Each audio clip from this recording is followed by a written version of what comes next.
Bismillah, elhamdülillah, salatu vesselamu ala Rasulillah. Selamu aleykum ve rahmetullahi ve berekatuh. Ahiret derslerin devam etemiz.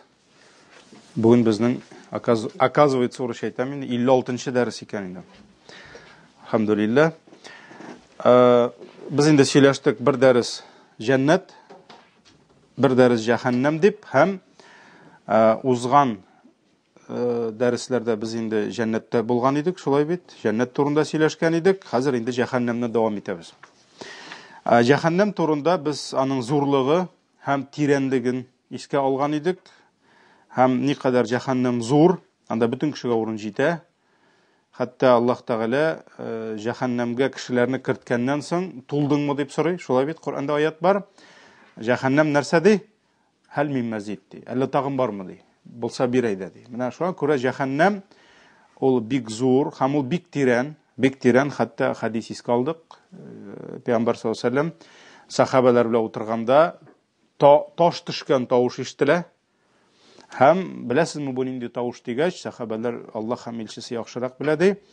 Peygamber sallallahu aleyhi ve sellem aytdı, "Mundan 70 yıllık cehennemnin üstünden taş çırıp jiberdiler" di. Hem şol taş mına yaňagyna tübüne tüşüp jitdi di. Şoňa görä 70 yıl düşken свободным падении дип әйтәбез инде, астына төшеп җитер өчен. Шуңа күрә аны без күз алдына китерә алмыйбыз. Күз алдына китереп бетерә алмыйбыз, ни кадәр ул зур.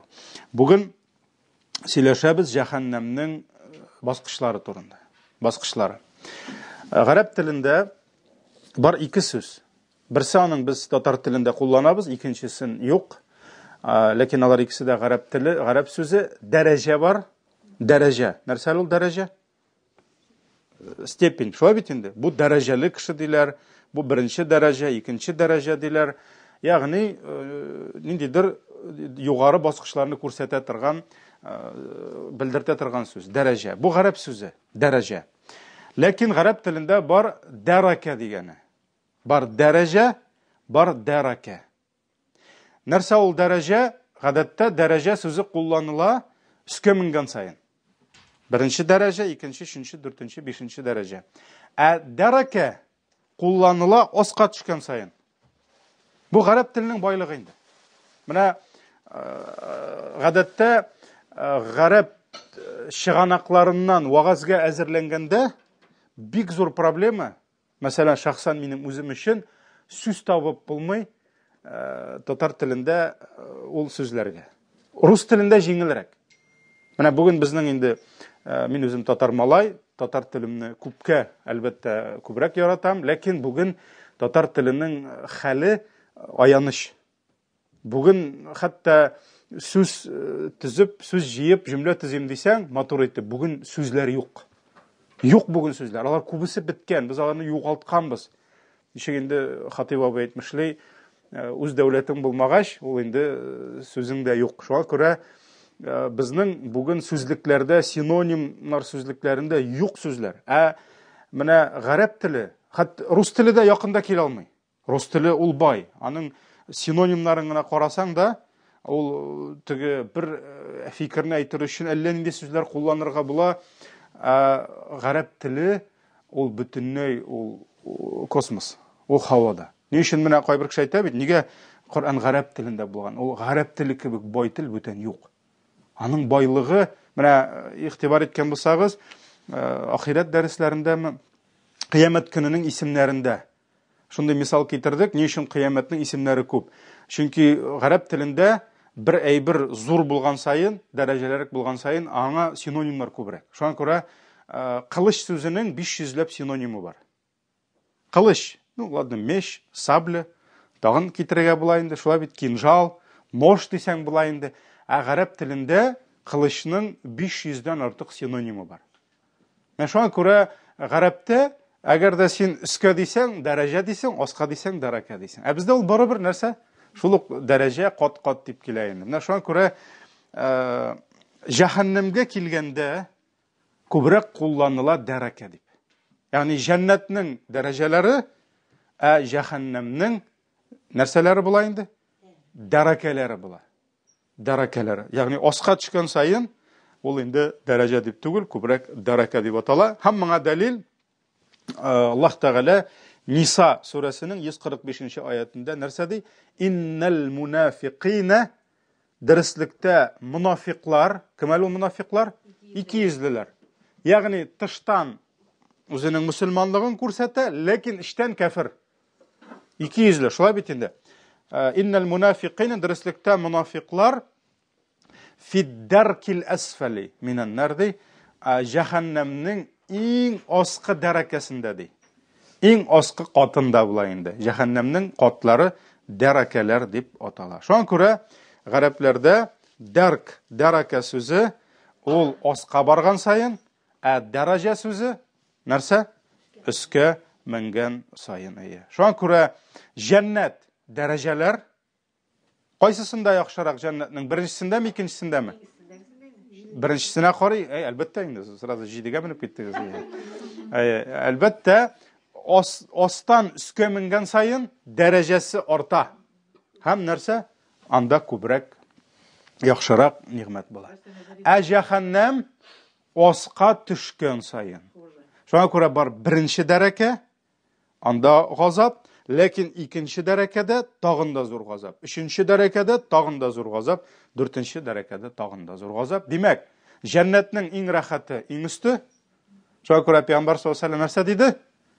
Аллаһыдан җәннәт сорыйсыз икән, Фирдәусны сорагыз ди. Не надо мелочиться. Мөселман үзенә максат куя икән, ул иң яхшысын алырга тиеш. Миңа монсы да бара инде дип әйтергә тиеш түгел. Бу гомумән дөньяда да шулай. Мәсәлән, кеше кайвакыт миңа бу җитә инде дип, барлы юклы тормышы белән, шунда барлы юклы малы белән риза булып яшәү, ул мөселманны ислам алай тәрбияләми. Пәйгамбәр саллаллаһу алейһи ва сәллям нәрсә диде? Аллаһыдан җәннәт сорыйсыз икән, Фирдәусул а'ла. Иң бөек Фирдәусны сорагыз диде. Шуңа күрә Фирдәус иң бөек дәрәҗә. Димәк, җәһәннәмдә аска төшкән сайын ут нәрсә? Кызурак була. Ут кызурак була. Шуңа күрә җәһәннәмнең иң кызу, иң аскы катында кемнәр була? Иң начар кешеләр, алар мунафиклар булалар. Мунафиклар. Ләкин нәрсә генә дисәң дә, җәһәннәм турында да дәрәҗә кулланыла Коръәндә. Коръәндә җәһәннәмнең дәрәҗәләре дигән җирдә урында бар. Мәсәлән, Әнғам сүрәсендә 132-нче аятта Аллаһ Тәгалә нәрсә ди? Ягъни аңа кадәр Аллаһ җәннәт һәм җәһәннәм әһелләрен тасвирлый, безгә сүрәтлей, һәм ахырда нәрсә ди? Ва ликуллин дәрәҗәт ди. Һәр берсенең дә ди бар дәрәҗәләре мимма гамилу, кылган эшләре сәбәпле ди инде. Һәр берсенә дә дәрәҗә бар ди. Һәм турыдан-туры җәһәннәмнең дәрәҗәсе турында килә Әл-Имран сүрәсе 163-нче аятта килә. 163-нче аятта килә. Аллаһ Тәгалә әйтә: "Афаман иттаба ридваналлаһи каман ба'a бисахатин миналлаһи ва ма'ваху җәһәннәм" ди. Аллаһның ризалыгына иярүче белән ди, Аллаһның ачуына ирешкән кеше бер булырмы ди? Әлбәттә булмас ди. Ма'ваху ва ма'ваху җәһәннәм, аның кайтасы урыны җәһәннәм булыр ди. Ва бисал масир ди. Җәһәннәм тору урыны буларак бик яман урын ди. Хум дәрәҗәтун индаллаһ ди. Алар ди Аллаһ каршында төрле дәрәҗәләрне алырлар ди. Ягъни җәһәннәм турында да дәрәҗә дип килә. Ләкин асылда инде барыбер дәрәкә сүзе кулланыла. Җәһәннәмнең әйткәнебезчә җәннәтнеке өскә менә, җәһәннәмнеке аска төшә. Кайбер чыганакларда кайсы катта кемнәр булыр дигән әйберләр килә. Галимнәр язалар инде үзләренең хезмәтләрендә, мәсәлән,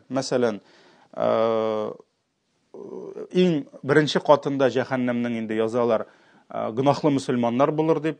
Ягъни алар инде Аллаһ Тәгаләгә ширик кылмаган, күфрлек кылмаган, ләкин гынахта булган, шуңа күрә алар инде җәһәннәмнең иң аскы катында, иң үске катында була инде. Шулай бит? Иң үске катында булырлар ди. Аларга иң газапның җиңеле булачак. Әлбәттә ул җиңел дип әйтеп булмаган ул җәһәннәм. Чөнки алар анда вакытлыча булачаклар. Шулай бит инде. Утта янып, аннан соң инде аска таба Килә инде кемнәрдер әйтә, китап әһелләре булырды, чөнки алар пәйгамбәр аларның китапларында хәбәр була торып, пәйгамбәребезнең киләсе хәбәр ителә торып, алар кабул итмәделәр ди, пәйгамбәребез килгәч баш тарттылар ди. Шуңа күрә китап әһелләре кемнәрдер яһудларны кертә, насараларны кертә, кемнәрдер инде алга таба утка табынучылар булыр ди, йолдызларга табынучылар булыр ди, аннары соң инде мөшрикләр булыр дип әйтәләр, һәм иң аскы катында әйтәләр инде мунафиклар булыр дип. Ләкин менә монда ачыктан-ачык хәдисләр юк. Моны дәлилли торган. Чөнки әгәр дә менә бу турыдан-туры хәдистә әйтелсә, менә шундый пәйгамбәр саллаллаһу алейһи ва сәллям әйтте, җәһәннәмнең бу катында булар дисә, без моңа иман китерер идек. Ләкин бу турыдан-туры хәдисләр яки аятлар белән дәлилләнмәгәч, без инде аны дәлил итеп кабул итә алмыйбыз бу сүзне. Шулай ук бараңа исем бирүчеләр дә бар. Мәсәлән, кайбер ниләрдә әйтәләр, мәсәлән, беренчесе җәһәннәм дип атала, икенчесе лаза, ягъни ул инде дөрләп торучы ут дип килә, өченчесе әл-хутама, Коръәндә бар бит инде. Ва ма адрака мәл-хутама. Шулай бит, ягъни бөтен нәрсәне юкка чыгаручы ут мәгънәсендә инде хутама. Сагир, сақар дигән килә, җәхим, хавия. Алар килә, ләкин булар дагын нәрсә конкрет дәлилләр белән килми. Бу исемнәр бар бөтенесе. Җәһәннәмдә бар. Наран талазза ва ма салакакум фи сақар. Сез сақар утына ни сәбәпле кирдегез дип булар бөтенесе килә. Ләкин беренчесе бу, икенчесе бу, өченчесе бу дигән конкрет дәлилләр юк. Шуңа күрә без аларны нигез буларак кабул итмибез инде. Ягъни булырга мөмкин, ләкин biz күрмәдек дәлилләрен инде. Шуңа күрә китапның авторы да монда инде моны дәлил буларак кабул итми. Чөнки хәтта шушы Коръәни Кәримдә килгән әл-хавия, әл-хутама, сақар утлары, алар бөтенесе җәһим дип килә, җәһәннәм дип килә. Алар җәһәннәмнең төрле исемнәре дип кенә әйтәләр инде. Ягъни бөтенесе җәһәннәмгә кагылган исемнәр дип әйтелә. Алга таба җәһәннәмнең капкалары. Без узган дәрестә җәннәтнең капкаларын үткән идек, име? Ничек пәйгамбәр саллаллаһу алейһи ва сәллям килеп, җәннәтнең капкасын шакый беренче булып, кем анда дип сорагач, пәйгамбәр саллаллаһу алейһи ва сәллям Мөхәммәд ибн Габдулла дип әйтә. Фәрештә инде безгә әмр ителде сиңа гына бу ишекне ачарга капканы, бүтән беркемгә дә капканы рөхсәт ителмәде дип. Ансы җәннәт капкалары иде. Хәзер бүген җәһәннәм капкалары. Коръәни Кәримдә Аллаһ Тәгалә әйтә: "Ва инна җәһәннәмә" бу әл-Хиҗр сүрәсе 43-44. Дөреслектә җәһәннәм аларга вагъда ителгән, аларның барысына да вагъда ителгән урындыр ди. Ягъни Аллаһ Тәгалә вагъда итте. Шулай бит инде имансызларга җәһәннәм була дип. Лаһа саб'ату абваб. Җәһәннәмнең 7 капкасы бар ди. Лаһа саб'ату абвабин ликулли бабин минһум җуз'ун мaqsum. Һәм һәрбер капканың ди, аның һәрбер капкага үз өлеше бирелгән ди. Ягъни һәрберсенең үз өлеше бар ди. Менә монда бу аят безгә күрсәтә нәрсәне? Җәһәннәмнең бар 7 капкасы. Беренчесе, икенчесе Ибн Касир әйтә. Ибн Касир ул инде тәфсир ясаучы галим. Ул әйтә нәрсә ди? Шайтанга иярүчеләрнең ди һәрберсе ниндидер капкадан кирер ди. Менә җәннәттә дә бит инде җәннәтнең ишекләре бар. Моннан, мәсәлән, анда ураза тутучылар кирә, намаз укучылар кирә дип килә. Шулай бит инде. Бар, мәсәлән, Пәйгамбәр саллаллаһу алейһи ва сәллям әйтте бит, хатын-кыз 4 гамәлне атады. Шулай бит инде. Кайсы гына мөслимә 5 намазын укыса, уразасын тотса, үзенең тәнен азгынлыктан сакласа, иренә итагать кылса, нәрсә диде? Кыямәт көнендә аңа кайсы ишектән телисең кир дип әйтелер ди. Ягъни бөтен изгелекне эшләгән була инде. Мәсәлән, һәрбер ишекнең үз кешеләре бар, җихадның үз ишеге бар. Монда дагы Ибн Касир әйтә, шушы 7 ишекнең һәрберсенең үз керүчеләре бар ди. Һәм беркем дә аннан котыла алмаячак ди. Һәрберсе шул ишектән керәчәк ди, үзенең кылган гынахлары сәбәпле ди, чөнки җәһәннәмдә бер генә була алмый. Имансызлар төрле, шулаймы? Явыз кешеләрнең явызлыклары төрле. Bütün кешене җыеп җәһәннәмгә атсаң, дөрес буламы? Юк, җәһәннәмдә дә төрле дәрәҗәдә, ягъни төрле дәрәкәдә кешеләр. Бар кешеләр бик гынахлы. Алар бер төрле була. Бар кешеләрнең гынахлары әзрәк, алар икенче төрле була. Бар кешеләр беләбез гынахлы, ләкин иманлы. Әлбәттә, иманлы гынахлы кешеләрне, иманлы мөселманнар җәһәннәмгә керсәләр дә, алар бит инде Фиргаун белән бергә янмый. Шулай бит инде. Шуңа күрә Фиргаунның үз урыны.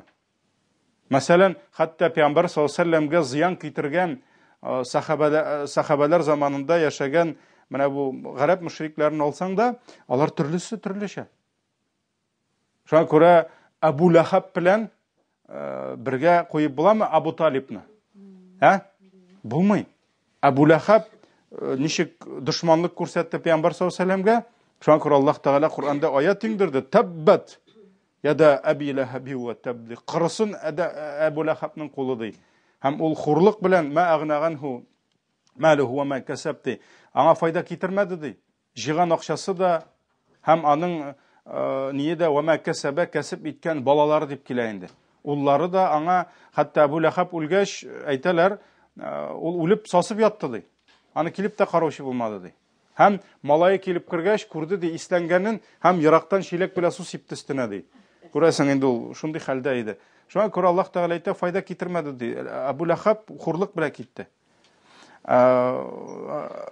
Абу Талиб ул да кифрлектә үлде. Ләкин Абу Талибтан күпме мәнфәгать күрделәр мөселманнар. Шулай бит? Пәйгамбәр саллаллаһу алейһи ва сәлләмне күпме яклады ул. Пәйгамбәр саллаллаһу алейһи ва сәлләмне тәрбияләп үстерде ул. Шуңа күрә ике кафир бергә булмый. Аларның нәрсә? Урыннары, дәрәҗәләре төрле була. Шуңа күрә менә монда да Ибн Касир әйтә, һәрберсе ди үзенең кылган гынахасына күрә ишекне табачак ди. Күрәчәк һәм шуңа күрә Али ибн Абу Талибның сүзен китерә. Ибн Касир Али ибн Абу Талиб вагазында әйтте ди, җәһәннәмнең ишекләре шулай куелган ди. Ягъни кешеләрнең нәрсә? Гынахларына күрә, күферлекләренә күрә куелган ди. Һәм хәтта мәсәлән кемнәрдер бөтенләй күферлектә була. Ягъни бөтенләй белән кабул итми. Кемнәрдер мәсәлән нәрсәнедер кабул итеп, нәрсәнедер инкар итәргә мөмкин. Мәсәлән шул китап әһелләре нәрсәнедер кабул иттеләр, нәрсәнедер кабул итмәделәр. Хәтта алар да төрлечә булырга мөмкин. Кемнәрдер наданлык белән аңламады, кемнәрдер белә торып кабул итмәде. Шуңа күрә кешеләр төрле. Аллаһ Тәгалә гадел. Аллаһ Тәгалә гадел. Һәм шулай ук Ибн Касир әйтә, җәһәннәмнең капкалары ди, алар берсе өстендә икенчесе ди. Капкалар дигәч, менә бай тизелеп китмәгән инде. Ягъни берсе монда, берсе аста, берсе тагында аста, менә шулай берсе өстендә икенчесе урнашкан ди. Иң беренче капкага тутырырлар ди, аннан соң икенчесенә, аннан өченчесенә ди. Менә шулай иттереп 7 капканың да үз кешеләре белән нәрсә?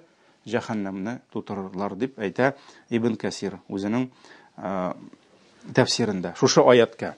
Димәк, Хиҗр сүрәсе 43-44. Кыямәт көнендә кафирләрне җәһәннәмгә алып килгәндә аның капкалары ачыла. Һәм җәһәннәм ичендәге сакчылар, ничә сакчы бар әлендә? 19. Кемнәр алалар? Фәрештәләр. Җиннәр түгел. Шулай бит, без әйттек. Бу ислам гакыйдасында бу бик зур хата, әгәр дә нәрсә кеше уйласа җәһәннәмдә кешеләрне шайтаннар яндыра дип. Минем үзем әйткәннәр бар. Ярар, монда да договаривали шайтаннар белән. Тегендә дә договоримся дип инде. Юк, там не договоришься. Шуңа күрә анда бер гынахсыз фәрештәләр, ләкин алар явыз, алар көчле, алар каты кешеләрне газаплаячак. Һәм менә шушы фәрештәләр кешеләр килгәндә капкаларны ачып каршы алалар. Müslümanlarını karşı algan kibik cennet sakçıları mında dağın cehennemde karşı alalar. Hem bu hakta Allah Teala Zumar degan söz, ol türkümler, Sura Tolpi 31. ayet, 71. ayette ayta. Vasiqallazine kafaru ile cehenneme zumara. Kıyamet gününde Allah Teala ayta, kafirlerini türküm utqa kuvarlar di. Türküm utqa kuvarlar di. Biz sizin bilen ayttık kim nedir ayağından ayağı üstte bula, biti bilen asta şula bitinde. Hatta ida ca'uha, alar da cehennemge kilip jitkende futihat abuha, cehennemnin kapkaları açılırdı. Alar karşında cehennemnin kapkaları açılırdı. Hem alar karşına cehennemnin sakçıları çıkıp alarga müracaat iteler. Yani обращаются к ним. Alam ya'tikum rusulun minkum. Hem bu gazap ferişteleri нәрсе дип әйтә? Аларга сорау бирә. То есть нинди мәгънәдә сез монда нишләп йөрисез дигән кебек. Yani alam ya'tikum rusulun minkum. Неужели к вам не приходили посланники среди вас? Sizge неужели дип пәйгамбәрләр килмәде ди сезнең арагыздан ди. Шушы cehennem турында sizge беркем дә сөйләмәдеме ни соң ди. Yani нинди мәгънәдә нигә сез cehennemгә килдегез? Когда бар иде нәрсә? Cennet. Бар иде cennet. Бар иде иман юлы, итагать юлы, хакыйкать юлы. Нигә сез бу юлда? Нигә сез монда килдегез дип cehennem сакчылары нәрсә? Шундый сорау бирәләр һәрберсенә. Alam ya'tikum rusulun minkum. Sizning aragızdan sizge ilçiler kilmedimi ni? Yatluna aleykum ayati rabbikum. Sizge Rabbinizning ayetlerin okumadılar mı ni? Неужели они вам не читали аяты вашего Господа? Wa yunzirunakum liqa'a yawmikum hada. Ham нәрсәди yunzirunakum. Sizni шушы күнегез белән кисәтмәделәрме ни ди? Неужели они вас не предупреждали, ди? Не предостерегали встречи этого дня? Ди? Кыямет булачак. Аллах каршына кайтачаксыз дип, сезне беркем дә сезгә әйтмәделәрме ни дип, һәрбер җәһәннәмгә кергән кешедән сораячаклар. Һәм алар нәрсә дип җавап бирәчәк? Ха?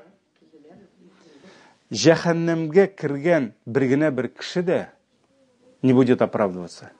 Юк, килмәделәр. Мен ишетмәдем. Субханалла, җәһәннәм бармы ни? Беркем дә алай әйтмәячәк. Беркем дә әйтмәячәк, не виноваты я. А? Я не знал. Я не слышал. Беркем дә җәһәннәмгә кергәндә әйтмәячәк. Бөтенесе дә танып керәчәк. Бөтенесе дә әйтеп керәчәк. Әйе дип. Шуңа күрә нәрсә ди? Аллаһ Тәгалә әйтә: "Қалу бәлә." Они скажут: несомненно. Конечно. Килделәр безгә. Сөйләделәр, аңлаттылар безгә. Валакин хаккат калиматул азаби алал кафирин ди. Нәрсә? Хак булды ди. Кафирләргә булган ди. Газап сүзләре хак булды ди. Нидән карасагыз була Мульк сүрәсе, Тәбәрәк сүрәсендә biz аларны ялганчы дип әйттек ди. Факәззәбна. Yani alam ya'tikum nazir. Qalu bala qad ja'ana nazir. Niyə sizə kilmədimi ni kisətüşə? Неужели беркем дә сезгә җәһәннәм турында сөйләмәде? Qalu bala, әлбәттә, конечно, килде. Валакин кәззәбна. Ләкин без аларны шаммадык, әкият сөйлиләр. Алдакчылар булар. Асатирул әввалин. Бу бит борынгылар сөйләгән әкиятләр. Һәм башка шундый нәрсә акланулар таб. Кем барып күргән әле? Кем андан кайткан әле? Шуңа күрә озын сүзнең кыскасы, җәһәннәмгә кергәндә беркем дә мин гаепле түгел дип кирмәячәк. Я Раббым, ты не прав. Я Раббым, син дөрес эшләмәдең дип беркем дә әйтмәячәк. Бөтенесе нәрсә? Әйе, дөрес, мин танымадым, мин күрмәдем, мин танымадым, мин ялганга санадым, мин гаепле дип бөтенесе гаебен танып керәчәк. Җәһәннәмгә. Күрә, бу дөньяда да судлар була. Кемдер чыга риза булып, решение судьи, кемдер чыга риза булмыйча. Теге дөньяда бөтенесе риза булачак. Әйе, бар жаханнамга кирер алдыннан кыямат көнендә акланучы кешеләр булачак. Ул безнең кайчан микән ул дәрес бар. Хадистә килә, бар кешеләр кемнәргә действительно хакыйкатьне сөйләмәгәннәр. Мәсәлән, ул кадәр яшәгән, анда Робинзон Крузо кадәр урманда яшәгән. Буларга можетмы, юкмы? Ул яшәгән ниндидер глубинкада, кадәр тайгада яшәгән, ул беркем дә килеп вагаз сөйләмәгән, YouTube'тан кыямат дәресләрен карамаган, башка беркем дә килмәгән, бернәрсә аңлатмаган. Буларга мөмкинме шундый кеше? Мөмкин. Әле качан гына средства, современный интернет, анда WhatsApp качан гына булды. Элек кешеләрдә телефон булмады, бернәрсә булмады. Күпме кешеләр хакыйкатьне ишетмичә киткән булырга мөмкинме? Мөмкин.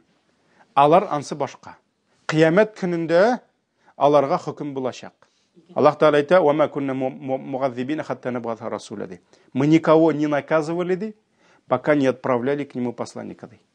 Шуңа күрә кешегә действительно килмәгән икән. Или мәсәлән килгән, ул мәсәлән соңгырау ишетмәгән. Аппарат булмаган ул заманда. Яки аппараттың да файдасы булмаган. Булырга мөмкинме? Мөмкин. Кайдыр килгән, ул сукыр өйдә утырган, бармаган вагызга, ишетмәгән, беркем дә аңа килмәгән, ишегенә шакымаган. Или мәсәлән акылга җиңел булган. Мөмкинме? Шуңа күрә кыямат көнендә андый кешеләр белән аларга отдельный программа, отдельный сынау булачак. Ансы башка. Әмма ләкин җәһәннәмгә кергәндә без аңларга тиеш шуны. Беркемне дә сүрәп алып кергәндә, мин гаепле түгел, вы не правы, сез дөрес түгел, я не виноват, андый сүзләр булмаячак. Бөтенесе гаебен танып керәчәкләр. Шуңа күрә нәрсә ди? Валакин قالوا бала әйе ишеттек, килде, ләкин хаккат калиматул азаби алал кафирин, кафирләргә булган газап сүзләре дөрес икән ди. Шуннан соң фәрештәләр әйтәчәк: "Удхулу абваб җәһәннәм халидин фиха." Кирегез җәһәннәм ишекләреннән мәңгелеккә. Кирегез. Фаби'са масвал мутакаббирин, тәкәббирләрнең кайту урыннары бик әшәке, бик начар булачак дип әйтәләр. Зумара сурәсе 72-нче аят. Менә шулай итеп җәһәннәмгә керәләр, капкалар нишли? Ябыла. Все бетте. Бүтән өмет, чыгу, кутылу булмаячак, илля мәгәр гынахлы мусламаннарга гына. Шулай битме? Шуңа күрә Аллаһ Таала нәрсә ди? "Валлазина кафару би аятина хум асхабул маш'ама." Кемнәр безләрнең аятларыбызга күфрлек кылды, танымады, кабул итмәде, алар ди сул як әһелләре ди. Чөнки Куръанда кешеләрне икегә бүлә. Обладатели правой стороны һәм обладатели левой стороны. Асхабул ямин, уң яктагылар, ягъни хакыйкый кешеләр, хәерле кешеләр, Аллаһка итагать кылганнар, һәм бар сул якта. Әле нидә Вакыйга сүрәсендә әле өчкә бүлә ас-сабиқун дип тәкилә. Сабиқун алар инде башкаларны узучылар. Те, кто опередили всех. Булар инде иң хәерле кешеләр. Булар пәйгамбәрләр, ниләр? Алар инде уң якларның да иң алдангылар инде. Ас-сабиқун дип әйтә. Шуңа күрә Аллаһ Таала әйтә: "Кемнәр минем аятларыма күфрлек кылды, алар ди сул як әһелләре алейхим нарум мусадахти, алар өстеннән ди җәһәннәм ябылыр ди." Бетте. Капкалар ябыла. Все бетте. Нәрсә? Алар өчен ачылмый инде. Ачылмый. Шулай ук бу хакта укырга була Хумаза сүрәсен.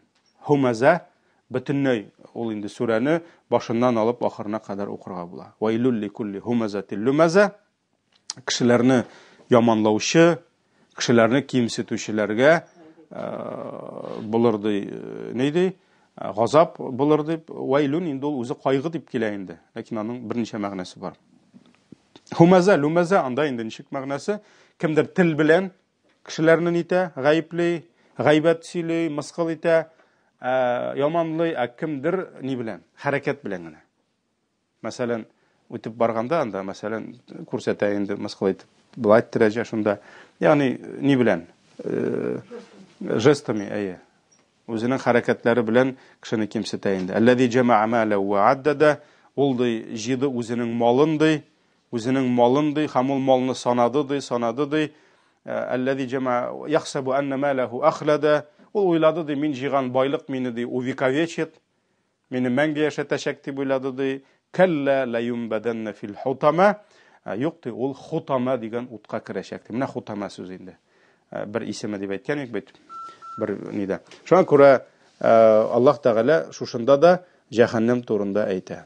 Җәһәннәм турында әйтә һәм соның ахырында нәрсә ди? Иннаха алейхим муъсада фи амадин мумаддада.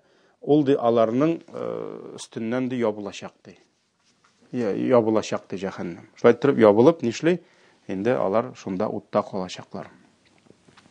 Шулай ук хадисләрдә килә, кыямәт көне җиткәнче без бит инде синең белән иң беренче дәрестә җәннәт җәһәннәмдә әйттек. Җәннәттә җәһәннәмдә бүген нәрсә дидек? Бар. Җәннәт җәһәннәм кешеләр анда кыямәт көненнән соң керсәләр дә җәннәт бүген бар, җәһәннәм бүген бар дидек. Шулай бит?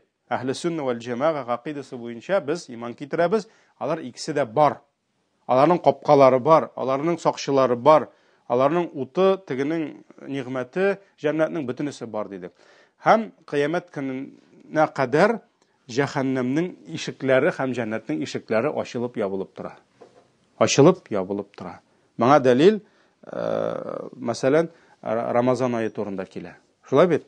Рамазан Абу Хурайра радиллаһу анһу әйтә, "Ида җаа Рамадан ди, Рамазан ае җитсә ди, футихат абвабул җанна ди. Җәннәт ишекләре ачыла ди, ва гулликат абвабун нар. Һәм җәһәннәм ишекләре ябыла ди, ва суфидати шаятин, һәм шайтаннар чылбырлар белән богаулана" дип килә.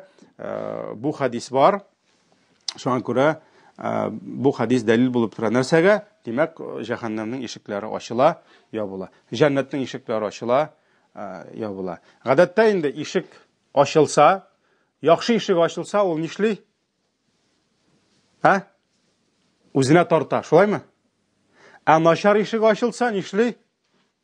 Үзеннән этәрә, качыра. Шуңа күрә Рамазан ае җитсә, Аллаһның әмере белән ни өчен җәннәт ишекләре ачыла? Җәннәтнең кылачлары ачыла. Шулаймы? Нәрсә ди? Әйдәгез ди. Әйдәгез, гыйбадәт кылыгыз ди, уразагызны тотыгыз ди, закатларыгызны чыгарыгыз ди, төнге кыямнарыгызны турыгыз ди, мин җәннәт әйдәгез ди. Ишекләрем ачылды бит ди. Кирегез миңа ди. Җәһәннәм капкалары ачыла ни өчен? Барыгыз ди, китегез ди. Шулай бит инде. Үзеннән этәрә. Шуңа күрә дәлилләр бар, алар ачыла ябыла. Шулай ук Тирмизи риваятында да килә, Абу Хурайра радиллаһу анһу тапшыра, Пәйгамбәр саллаллаһу алейһи ва сәллям әйтте: "Ида кана аввалу лейлатин мин шахри Рамадан", Рамазанның беренче төне җитсә ди, суфидати шаятин, шайтаннар чылбырлар белән богаулана ди, ва гулликат абвабун нар ди, фалам юфтах минха баб ди. Җәһәннәмнең ишекләре ябыла ди. Ябыла ди, һәм алар ди берсе дә ачылмыйча тора ди. Ягъни җәһәннәм ишекләре ябылды. Димәк, ул аңа хәтлек ничек иде? Ачылган иде. Менә шуңа күрә нәрсә? Ябылды, ачылды. Дәлил булып тора инде. Ва футихат абвабул җанна, җәннәт ишекләре ачыла ди, фалам юглак минха баб, һәм бер генә бер ишеге дә Рамазанда нәрсә? Ябылмас ди. Ябылмас ди, димәк, ачык торачак инде, үзенә чакырып. Алга таба җәһәннәмнең ягулыгы. Беләбез, ут янсын өчен аңа нәрсә кирәк? Аңа кирәк утын. Аңа кирәк ягулык. Бу дөньяда да Аллаһ Тәгалә утны яратучы. Кто создал огонь? Ясин сүрәсенең ахырын карыйк. Анда бит Аллаһ Тәгалә утны турында нитәйме? Яшел агачтан киптереп шуны яндыра безгә, ут биргән. Һәм ут белән без яшибез, җылынабыз. Шуңа күрә дөньялыкта утка ягулык кирәк. Бензинең булмаса, двигателеңдә ут янмый. Шулай бит инде. Шуңа күрә бензин кирәк, дизель кирәк, газ кирәк, май кирәк, утын кирәк, тагын нәрсәдер кирәк. Җәһәннәмнең дә ялкынының утыны бар. Һәм нәрсә ул? Аллаһ Тәгалә Кур'ан-ы Кәримдә Тәхрим сүрәсенең 6-нчы аятында әйтә: "Я аyyuhallazina amanu, эй иман китергән бәндәләр, qu anfusakum wa ahlikum nara." Саклагыз үзегезне һәм гаиләләрегезне җәһәннәм утыннан. Мөселман кешесе сакланырга тиеш. Нәрсә белән? Аллаһыга иман китереп, Аллаһның әмерләрен үтәп, аның тыйганнарыннан тыелып саклана җәһәннәм утыннан. Шуңа күрә Аллаһ Тәгалә үзе нәрсә ди? Менә минем җәһәннәмем ди, минем газабым, сакланыгыз минем газабымнан ди. Ләкин үзеңнегенәме? Юк, якыннарыңны да сакларга кирәк. Шуңа күрә мөселман кешесе үзе гыйбадәт кылганда, ул чакыра гыйбадәткә хатынын, ирен, балаларын чакыра, әтисен, әнисен чакыра. Шулай бит инде. Үзе иман юлына килде икән, ярар сез инде яшәгез җаһилияттә, теләсәңез ашагыз, теләсәңез ишегез, теләсәңез эшләгез, мин тыныч кына намаз укып, хәзер китәм җәннәткә, андый әйбер юк. Исламда бу мәсьәләдә юрган астына кирип, прәник ашарга ярамый. Ярамый. Аны бүлешергә кирәк. Шуңа күрә син үзең дингә килдеңме, чакыр якын кешене. Пәйгамбәр саллаллаһу алейһи ва сәлләмгә фәрештә килде, иң беренче кемне чакырды? Хадишәне чакырды. Шулай бит? Хадишәсен иманга килде. Иң беренче исламга килгән хатын кыз Хадишәсе булды. Аннарысын иң беренче ир кеше кем килде? Кырында булган иң якын дусты Абу Бәкр килде. Шулай бит? Иң беренче кем килде? Гали килде. Гали аның Абу Талибның улы, шулай бит инде. Булачак кияве килде. Менә шулай иттереп, Пәйгамбәр ванзур аширатакал акрабин. Аллаһ Тәгалә Пәйгамбәр саллаллаһу алейһи ва сәлләмгә нәрсә диде? Үзеңнең якыннарыңны кисәт диде. Шуңа күрә Аллаһ Тәгалә нәрсә диде? Саклагыз үзегезне һәм үзегезнең гаиләләрегезне җәһәннәм утыннан, вакудухан насу вал хиджара, җәһәннәмнең утыны, ягулыгы ди, кешеләр һәм ташлар ди. Растопкой ады являются люди и камни ди. Кешеләр һәм ташлар ди. Тахрим сүрәсе 6-нчы аят. Бакара сүрәсе 24-нче аят. فاتقوا النار التي وقودها الناس والحجارة أعدت للكافرين. Сакланыгыз җәһәннәм утыннан, аның утыны ягулыгы кешеләр һәм ташлар ди. Уиддат лил кафирин, ул ут җәһәннәм уты кафирләргә хәзерләнгән ди. Бакара сүрәсе 24-нче аят. Бакара 24. Беренче Тахрим 6 булды, икенчесе Бакара 24. Кемнәр алар? Кемнәр алар? Кешеләр, кайсы кешеләр җәһәннәмнең утыны була? Булар кафирләр. Аллаһ Тәгалә шушы имансызлар белән җәһәннәмне яндырачак. Җәһәннәмнең ягулыгы кафирләр булалар. Ә инде ташларга килгәндә, аның төгәл нинди таш икәнлеген Аллаһ кына белә.